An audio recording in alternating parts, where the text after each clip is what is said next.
नमस्कार, स्वागत करता हूँ आपका मेरे YouTube channel Avantika coaching classes पर। दोस्तों, आज हम इंग्लिश में बहुत ही इंपॉर्टेंट चीज़ सीखने वाले हैं, पैसेज के ऊपर। ठीक है। तो दोस्तों, हम आज पैसेज सीखेंगे कि पैसेज जो है अनसीन पैसेज है ना, अनसीन पैसेज हम कैसे देखेंगे या इनको सॉल्व कैसे करेंगे। ठीक है दोस्तों। तो अनसीन पैसेज में करना कुछ नहीं, आपको थोड़ा सा केवल दिमाग लगाना है, बाकी आंसर पैसेज में ही दिया रहता है। वैसे तो आप ढूंढ ही सकते हैं, और अगर आपने को नहीं आता है दोस्तों तो आप ये वीडियो जरूर बिना स्किप किए देखें, क्योंकि इसमें मैं बहुत सारी इंपॉर्टेंट चीज़ें बताने वाला हूँ दोस्तों, आपको पैसेज कैसे करना है ना। अगर मैं 10th क्लास की बात करूँ, वैसे दोस्तों ये अनसीन पैसेज जो है इंग्लिश में 9th में भी आते हैं, 10th में भी आते हैं, 11th और 12th सारी क्लासेस में आते हैं दोस्तों। आजकल तो शायद 8th में भी देने लग गए हैं, है ना, 7th 8th में भी देने लग गए। तो दोस्तों ये आपको आपके हर क्लास के लिए इंपॉर्टेंट है। ठीक है, तो वीडियो को जरूर देखें। दोस्तों, जैसे 10th क्लास की अगर मैं बात करूँ तो 5-5 नंबर के तो 2 पैसेज पूछे जाएंगे आपसे। ठीक है। इसके बाद 3-3 नंबर के आपसे 2 पैसेज पूछे जाएंगे। तो टोटल दोस्तों 5 और 5 10 और 6 16 नंबर के आपसे पैसेज पूछे जाएंगे। तो दोस्तों, पास होने के लिए 10th में ओनली 25 नंबर की ज़रूरत होती है, और जिसमें से 16 नंबर आपके अगर पैसेज के आ जाते हैं तो आपको, अगर आप बहुत ही ज़्यादा कमज़ोर है तो आपको पास होने के लिए ज़्यादा मेहनत नहीं करनी पड़ेगी। ठीक है। तो चलिए दोस्तों, बिना देर के वीडियो शुरू करते हैं। दोस्तों, वीडियो को लाइक और शेयर जरूर कीजिएगा अगर कुछ समझ में आता है, अच्छा लगता है तो। और दोस्तों, अगर अभी तक आप हमारे चैनल से नहीं जुड़े तो जरूर जुड़िए और चैनल को सब्सक्राइब कर लीजिएगा दोस्तों। ये देखिए दोस्तों, आप देख सकते हैं इस टाइप से आपको कुछ पैसेज दिया हुआ रहेगा, है ना, और क्वेश्चन दिया रहेगा। Read the following passage carefully and answer the question given below, है ना। मतलब ये आपको पूरा पैसेज दिया है और इसके नीचे आपको कुछ क्वेश्चन दिए हैं। मैं आपको क्वेश्चन बता देता हूँ किस टाइप से दिए हुए हैं। ये देखिए, ये देखिए दोस्तों, आपको टोटल 5 क्वेश्चन दिए जाएंगे। ठीक है। तो इन पांचों क्वेश्चन का आंसर आपको निकालने रहेंगे। ठीक है दोस्तों। तो सबसे पहले मैं पहले क्वेश्चन की बात कर लेता हूँ दोस्तों। पहला क्वेश्चन देखिए, ध्यान से पढ़िएगा। Alexander Fleming was fond of travelling, swimming, hunting और सिंगिंग। ठीक है। तो अलेक्जेंडर जो थे उन्होंने क्या चीज़ फाउंड करी थी। ठीक है। तो ये हम देख लेते हैं, चलिए। तो दोस्तों, यहाँ पे आपको 4 चीज़ें दिखाई दे रही, देखिए, travelling, swimming, hunting and singing. तो आपको ज़्यादा लोड नहीं लेना है, 1 नंबर का एक क्वेश्चन है दोस्तों, और आपको 1 नंबर पूरा कवर करना है। तो आप देखिए, ट्रेवलिंग, स्विमिंग, हंटिंग और सिंगिंग, इनमें से कौन सी चीज़ है जो आपके पैसेज में दिख रही है आपको। ये देखिए, पैसेज मैंने लगा दिया है, देखिए आप देखें कौन सी चीज़ आपको दिख रही है। मुझे तो स्विमर दिख रहा है यहाँ पे, स्विमर मिस स्विमिंग। चलिए, अब आप देख लीजिए, आपको अगर कुछ और नज़र आ रहा है तो देख सकते हैं आप। ठीक है। तो मुझे तो कुछ और नज़र आ नहीं रहा है दोस्तों, स्विमर नज़र आ रहा है, तो मैं यहाँ से स्विमिंग को टिक कर लूँगा राइट आंसर में। ठीक है। देखिए, यहाँ पे आपका राइट आंसर क्या हो जाएगा दोस्तों, स्विमिंग। ठीक, आए समझ में दोस्तों। अगला क्वेश्चन देख लेते हैं। नीचे अगला क्वेश्चन दिया है दोस्तों, सेकंड वाला क्वेश्चन देखिए आप। सेकंड क्वेश्चन में आपको क्या दिया है, he had to work to earn his living when he was in teen, 30s, 20s और 40s, है ना। इसका आंसर हम ढूंढते हैं। देखिए, देखिए दोस्तों, कहीं पे एज आपको दिख रही है क्या। देखिए, मुझे तो दिख रहा है कहीं कहीं, व्हेन अलेक्जेंडर फ्लेमिंग वाज 16। ठीक है। He had to work to earn his living. ठीक है, मिल गया ना हमारा आंसर। तो यहाँ पे क्या हो जाएगा दोस्तों, यहाँ पे 16 आ जाएगा। ठीक है। तो यहाँ पे हम लगा देंगे दोस्तों 16, है ना। अब यहाँ पे 16 कहीं से कहीं तक दिख रहा है क्या दोस्तों, देखिए नहीं दिख रहा है ना। तो आप क्या लगाएंगे दोस्तों, टीन्स, क्योंकि 6 के पीछे क्या आ रहा है, टीन्स आ रहा है। मतलब टीन एज में जो है उन्होंने अपनी जीविका के लिए वर्क ढूंढ लिया था। ठीक है। तो यहाँ पे आप क्या लगाएंगे दोस्तों, टीन्स। ओके। चलिए, तीसरा देख लेते हैं दोस्तों हम। तीसरे में क्या दिया है, देखिए, what influence Alexander Fleming decision to leave his job at shipping office. ठीक है। तो इसका आंसर ढूंढते हैं दोस्तों। ऑप्शन देख सकते हैं हम, desire for adventure, pleasure for his friend, a relative death and inheritance, और disinterest in the shipping industry. ठीक है। तो इसका आंसर हम ढूंढ लेते हैं। देखिए, तो दोस्तों देखिए, आपको ऑप्शन जो है वो सीधा सीधा आपको पैसेज में नजर नहीं आएगा, थोड़ा सा आपको समझना पड़ेगा, है ना। जस्ट आफ्टर, मतलब इसी के बाद, रिलेटिव डाइट्स, मिल गया ना। Relative diets, living living him a small but useful sum of money, है ना। उनके जो रिलेटिव थे वो मर गए थे, है ना, और वो कुछ छोटी सी रकम या पैसा उसके लिए छोड़ गए थे। His brother Thomas advise him to give up the job at shipping office and spend the money on his training as a doctor, है ना। तो उनके भाई जो थे थॉमस, उन्होंने डॉक्टर की ट्रेनिंग के लिए वो पैसा खर्च करने के लिए कहा, है ना। तो Alexander said later, my brother Thomas pushed me into medicine. तो उनके भाई ने जो है जोर दिया उन्हें मेडिसिन फील्ड में जाने के लिए। ठीक है दोस्तों, तो इसमें हमारा ऑप्शन क्या हो जाएगा देखिए। एक और चीज़ दोस्तों इसने दे रखी है, देखिए एक तो रिलेटिव डाइट है ना, दोस्त तो मर गया था। इसके बाद अलेक्जेंडर ने क्या कहा, my brother Thomas pushed me into medicine. ठीक है, मतलब उनके जो ब्रदर थे थॉमस, उन्होंने उसे एडवाइस किया जॉब छोड़ने के लिए, give up the job at shipping office, है ना। तो उनके भाई थे, और ऑप्शन में दोस्तों हमें दिया है उनके फ्रेंड के बारे में। ठीक है, ऑप्शन में आपको क्या दिया है देखिए, मैं बता देता हूँ। ऑप्शन में आपको दिया है दोस्तों, प्रेशर फ्रॉम हिज फ्रेंड, है ना, ए रिलेटिव डेथ एंड इनहेरिटेंस। तो दोस्तों रिलेटिव की डेथ की वजह से उन्होंने जॉब नहीं छोड़ी, उन्होंने किसकी वजह से जॉब छोड़ी, उनके भाई के प्रेशर की वजह से। ठीक है, उनके भाई ने उनके ऊपर प्रेशर डाला था। तो दोस्तों यहाँ पे केवल एक फ्रेंड दिया हुआ है, इस वजह से मुझे थोड़ा सा इसमें कन्फ्यूजन लग रहा है, बाकी आपका आंसर यही होना चाहिए, है ना, क्योंकि उसमें लिखा हुआ है पुस्ट माई ब्रदर, है ना, तो उनके भाई ने जोर डाला था, मतलब प्रेशर फ्रॉम हिज फ्रेंड ही लगाएंगे हम। ठीक है दोस्तों, क्योंकि भाई जो है इसको एक दोस्त भी कहा जा सकता है, ठीक, लेकिन ये कोई सूटेबल रीजन नहीं लग रहा है। ठीक है, अगला देख लेते हैं दोस्तों, देखिए फोर्थ क्वेश्चन दोस्तों आपको दिया है, what does uninteresting mean in the contest of Alexander Fleming's job at this shipping office. तो दोस्तों यहाँ पे अपने को देखना है कि अलेक्जेंडर फ्लेमिंग की जो जॉब थी, है ना, शिपिंग ऑफिस में, उसमें अनइंटरेस्टिंग का मीनिंग क्या था, है ना। तो अनइंटरेस्टिंग का मीनिंग क्या होता है दोस्तों, बोरिंग, है ना, जिसमें हमें इंटरेस्ट नहीं आता है वो चीज़ क्या होती है, बोरिंग लगती है हमें। ओके, तो ये आपको पैसेज में नहीं मिलेगा दोस्तों, ये आपको थोड़ा सा दिमाग लगाना पड़ेगा कि अनइंटरेस्टिंग का मतलब क्या होता है। ठीक है, चलिए आगे बढ़ते हैं। Alexander Fleming joint for his medical training. ठीक है दोस्तों, तो अलेक्जेंडर फ्लेमिंग ने ज्वाइन करी थी इनकी medical medical training saint Thomas hospital में, या सेंट मैरी हॉस्पिटल में, एडिनबर्ग मेडिकल कॉलेज में, या फिर रॉयल लंदन हॉस्पिटल में। तो चलिए इसका आंसर हम ढूंढ लेते हैं। ये देखिए दोस्तों यहाँ पे दिख रहा है आपको, so he join Saint Mary hospital school. ठीक है, तो आपका सही आंसर क्या होना चाहिए, सेंट। चलिए मैं बता देता हूँ, सेंट मैरी हमारा राइट आंसर हो जाएगा। ठीक है, ये हो जाएगा हमारा सेंट मैरी। ये देखिए सेकेंड वाला जो है दोस्तों, ये हमारा राइट आंसर हो जाएगा बी, सेंट मैरी। ओके, तो ये दोस्तों देखिए बड़ी आसानी से 5 नंबर हमने कवर कर लिए हैं यहाँ पे। ठीक है, चलिए अगला पैसेज एक और देख लेते हैं। ये देखिए दोस्तों अगला पैसेज आप देख सकते हैं, कुछ इस टाइप से दिया। आप चाहे तो स्क्रीनशॉट ले सकते हैं दोस्तों, या फिर आप चाहे तो स्क्रीन रिकॉर्ड भी कर सकते हैं, या वीडियो को डाउनलोड भी कर सकते हैं। ठीक है, और क्योंकि नोट करना तो ये काफ़ी लेंथी पड़ेगा, है ना, आपको टाइम ज़्यादा लग जाएगा इसको नोट करने में। तो या तो आप इसी में समझ लें कि किस टाइप से मैं इसको ढूंढ रहा हूँ आंसर को। ठीक है, पैसेज को किस टाइप से मैं रेट कर रहा हूँ, किस टाइप से मैं आंसर को ढूंढ रहा हूँ, ये आप देख सकते हैं दोस्तों, है ना, और इसी से सीख सकते हैं। ठीक है, मैं आपको ये करके दिखा रहा हूँ ताकि आपको पता चले कि इसको आपको सॉल्व कैसे करना है। ठीक है, तो दोस्तों पहला क्वेश्चन हम पढ़ लेते हैं। पैसेज पूरा पढ़ने की जरूरत नहीं है दोस्तों, कुछ बच्चे क्या करते हैं पैसेज पूरा पढ़ते हैं, वो जरूरी नहीं है। अगला देखिए, पहला क्वेश्चन है, what is the primary use of vegetable oil according to the passage. इस पैसेज के अनुसार, ये जो ऊपर पैसेज दिया है दोस्तों, इसके अनुसार प्राइमरी यूज मतलब प्रारंभिक उपयोग क्या था वेजिटेबल ऑयल का, ठीक है, वनस्पति तेल का। तो कुकिंग था, परफ्यूम मेकिंग था, इल्यूमिनेशन था, या फिर सोप प्रोडक्शन था। तो ये चलिए आंसर ढूंढ लेते हैं हम। तो दोस्तों आप देख सकते हैं फर्स्ट वाली लाइन, है ना, इसके एंड में देखिए, for it is used in cooking. ठीक है, तो दोस्तों सबसे पहले कुकिंग में इसका यूज़ किया जाता था।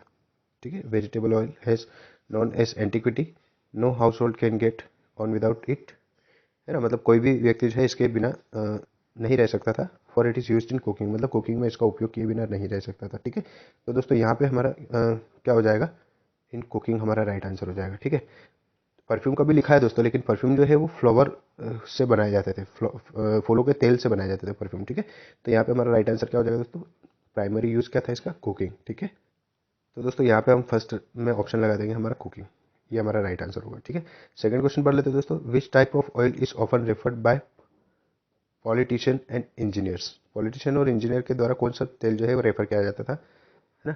तो वेजिटेबल ऑयल था, एनिमल ऑयल था, मिनरल ऑयल था, या फिर फ्लावर ऑयल था। तो इसका आंसर ढूंढ लेते हैं। तो देखिए दोस्तों आपको पॉलिटिशियन और इंजीनियर कहाँ पे दिख रहा है, ये वाली लाइन में दिख रहा है। ठीक है, तो इस लाइन में आपको ढूंढना है, कहीं से कहीं तक आपको कोई सा ऑयल मिल रहा है क्या, देखिए यहाँ से स्टार्ट हो रही है दोस्तों लाइन, बट से आगे तक देखिए ये कॉमा है, कॉमा से आगे हम जाएंगे, यहाँ पे कॉमा है। ठीक है, तो यहाँ पे आप देख सकते हैं दोस्तों क्या चीज़ आपको मिल रही है, मिनरल ऑयल। ठीक है, तो इस वाले सेकंड वाले का हमारा आंसर हो जाएगा मिनरल ऑयल। ओके, तो दोस्तों सेकंड में हम लगा देंगे मिनरल ऑयल। ओके दोस्तों, आया समझ में कैसे मैं ढूंढ रहा हूँ क्वेश्चन को आंसर। देखिए अगला दिया है, the mineral oil when refined into petrol has contributed to the development of cooking technique, motor cars, private carriage या फिर सोप प्रोडक्शन। तो चलिए इसका आंसर हम ढूंढ लेते हैं। तो दोस्तों इसमें हमें ढूंढना है पेट्रोल कहीं पे आ रहा है क्या पैसेज में। देखिए, when it is refined into petrol it is used to run engine to it is away the existence of the motor car. Okay दोस्तों, तो हमारा आंसर क्या आ जाएगा, मोटर कार। ठीक है, तो देखिए आंसर मैं बता देता हूँ आपको। थर्ड का आंसर हो जाएगा दोस्तों हमारा मोटर कार्स। ओके, यह राइट आंसर हो जाएगा। आगे देखिए दोस्तों, how has mineral oil change the method of warfare on land and sea. ठीक है, तो चलिए इसका आंसर हम देख लेते हैं। हमें दिया है by enhancing cooking method, by fueling tank airplane and warships. अगला दिया है by replacing horse with motor cars and by improving soap production. ठीक है, तो चलिए इसका आंसर हम देख लेते हैं दोस्तों, है ना। Welfare of land and sea, mineral oil change the method of. ठीक है, चलिए ये देखिए दोस्तों, इससे मिलती जुलती लाइन हमें यहाँ पे दिख रही है। It has change the method of warfare on land and sea, है ना। This kind of oil comes out of the earth, it is used as fuel, है ना, and in some ways it is superior to coal and this respected. तो दोस्तों यहाँ पे हमें दिख रहा है कि इसको जो है फ्यूल के रूप में यूज़ करने के लिए यूज़ किया गया, किसको, मिनरल ऑयल को। ठीक है, तो हम ऑप्शन में देख लेते हैं हमारा राइट आंसर क्या होना चाहिए। ये देखिए दोस्तों, यहाँ पे हमें मिल जाएगा by fueling tank airplane and warships. ठीक है दोस्तों, तो ये हमारा राइट आंसर हो जाएगा। ठीक है, आशा करता हूँ दोस्तों वीडियो आपको पसंद आ रहा होगा। अगर वीडियो आपको पसंद आता है दोस्तों लाइक और शेयर जरूर करें। चैनल को जरूर सब्सक्राइब कर ले दोस्तों अगर अभी तक आप हमारे चैनल से नहीं जुड़े हैं, और बेल आइकन को प्रेस कर ले और ऑल बटन पर हिट करें, ताकि जैसे मैं इसी को एजुकेशनल वीडियो डालूंगा वो सबसे पहले आप तक पहुंचेगी दोस्तों। ठीक है, फिफ्थ वाला क्वेश्चन दोस्तों हम पढ़ लेते हैं। Why do many big ships now burn oil instead of coal, है ना। तो इसका आंसर हम ढूंढ लेते हैं। Because it is more readily available, because it is a superior fuel. आपका राइट आंसर नहीं है, सॉरी। ठीक है दोस्तों, burns brightly, it is use for illumination because it is very slippery, it is use for lubricate. ठीक है दोस्तों, है ना। तो यहाँ पे हमारा आंसर हो जाएगा it is use for lubricant. ठीक है, ल्यूब्रिकेशन, ल्यूब्रिकेशन हमारा राइट आंसर हो जाएगा दोस्तों। तो इसमें हम लिखेंगे, देखिए यहाँ पे आपका आंसर हो जाएगा because it is use for lubricants. Okay, चलिए दोस्तों, आशा करता हूँ वीडियो आपको पसंद आया होगा। चलिए आगे बढ़ते हैं दोस्तों। इसमें हमारा आंसर हो जाएगा it is a superior fuel.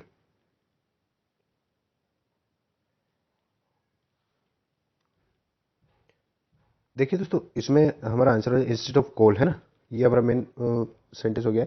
इसके बाद देखिए आप, because it burn brightly, it is use for illumination, because it is very slippery, it is a lubricant. ठीक है, तो दोस्तों इतने सारे गुण इसमें है ना। तो लुब्रिकेशन भी हमारा आंसर हो सकता है, लेकिन इसे हम सुपीरियर फ्यूल भी कह सकते हैं। ठीक है, तो लुब्रिकेशन वाला हम ऑप्शन देख लेते हैं कि है या नहीं है।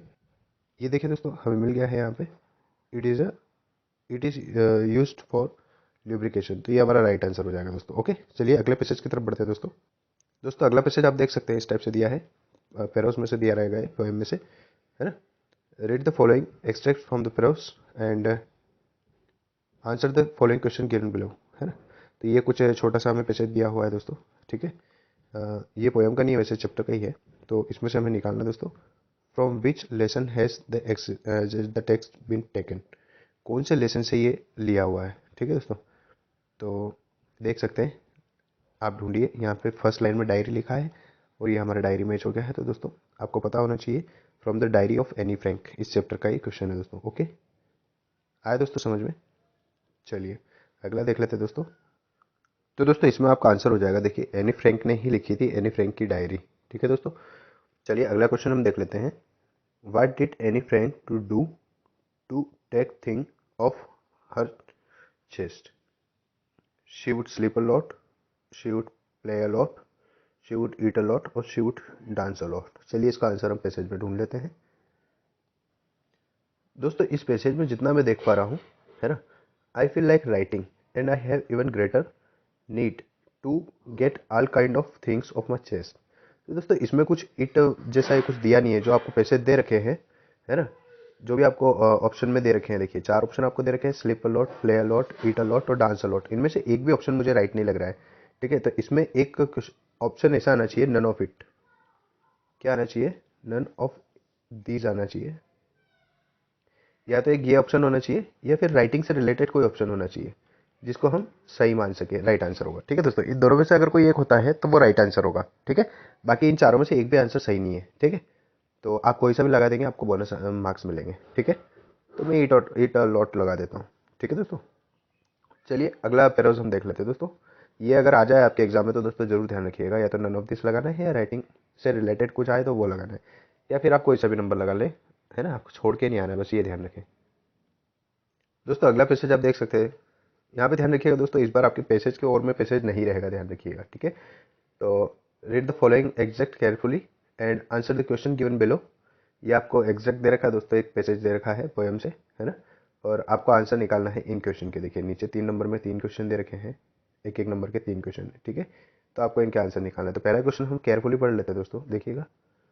पहला क्वेश्चन है दोस्तों आपका, from which poem have the about line taken. तो कौन सी पोएम से लाइन ली गई है, ट्री से, डस्ट ऑफ स्नो से, फॉग से, या एनिमल से। तो दोस्तों देख लेते हैं हम आंसर क्या होना चाहिए इसका, राइट। ऊपर चल के देख लेते हैं एक बार पैसेज को, है ना, तो हमें आइडिया लग जाएगा कि आखिर में हो क्या रहा है। ठीक है, तो listen the glass is breaking the tree. ये देखिए आप देख पा रहे हैं यहाँ पे ट्री हमें मिल गया है ना, तो ये ट्री से रिलेटेड ये पैसेज है दोस्तों। ठीक है, तो ट्री से रिलेटेड है तो हम फर्स्ट आंसर हमारा क्या निशान लगाएंगे दोस्तों, द ट्री। ये हमारा राइट आंसर हो जाएगा। ठीक है दोस्तों, आशा करता हूँ आपको दोस्तों पैसेज समझ में आ रहे होंगे। तो इस टाइप से आपको ढूंढना है, या फिर आप पैसेज पढ़ के देखिए, अगर मान लो द ट्री नहीं मिलता तो मैं पैसेज पूरा पढ़ के देखता, तो इसके जो क्वेश्चन आंसर आपने याद किए होंगे उसमें से कुछ ना कुछ उसमें मिल ही जाएगा। ठीक है, तो इस अंदाजे से आप आंसर लगाएं। ठीक, चलिए सेकंड क्वेश्चन हम पढ़ लेते हैं दोस्तों। देखिए सेकंड क्वेश्चन दिया है, the figure of speech is used in the line. देखिए the figure of speech used in the line the moon is broken like a mirror is metaphor, oxymoron, simile, और पर्सनिफिकेशन। तो इसमें दोस्तों आपको बताना है इस लाइन में जो है स्पीच किस टाइप की है, ये आपको बताना है, फिगर ऑफ स्पीच। तो दोस्तों सेकेंड वाले में हमारा राइट आंसर हो जाएगा दोस्तों सिमिली। ठीक है, ये टाइप ऑफ स्पीच हो जाएगा, इसमें फिगर ऑफ स्पीच हो जाएगा दोस्तों सिमिली। ठीक है, मून जो है वो कांच की तरह टूट रहा है, तो दोस्तों इन दोनों को सिमिलर शो किया गया है, इसलिए हम यहाँ पे सिमिली हमारा राइट आंसर हो जाएगा। ओके, अगला देखिए, the opposite word of forward is. तो फॉरवर्ड का अपोजिट वर्ड क्या होगा दोस्तों, अपोजिट यानी एंटोनिम्स पूछा है दोस्तों आपसे, विलोम शब्द। फॉरवर्ड यानी दौड़ना, तो बैकवर्ड यानी रिटर्न आना, है ना, आगे जाना। फॉरवर्ड यानी आगे जाना, बैकवर्ड यानी रिटर्न आना। ठीक है दोस्तों, तो ये हमारा राइट आंसर हो जाएगा। ठीक है दोस्तों, आशा करता हूँ दोस्तों वीडियो आपको पसंद आया होगा, और वीडियो अगर पसंद आया दोस्तों लाइक और शेयर जरूर करें। ठीक है, और अगर आपने हमारे चैनल को अभी तक सब्सक्राइब नहीं किया तो दोस्तों सब्सक्राइब जरूर कर लें, ताकि आगे आने वाले बोर्ड के पेपर की तैयारी आपकी अच्छे से अच्छी हो सके। और दोस्तों आगे याद रखिएगा, मैं 5th क्लास और 8th क्लास के भी वीडियोस डालने वाला हूँ। ठीक है, तो इनको भी आप के अगर कोई रिलेटिव है जो 5th और 8th क्लास बोर्ड क्लास से रिलेटेड है ना, तो इनकी बेहतर तैयारी के लिए हमारे चैनल को सब्सक्राइब करें।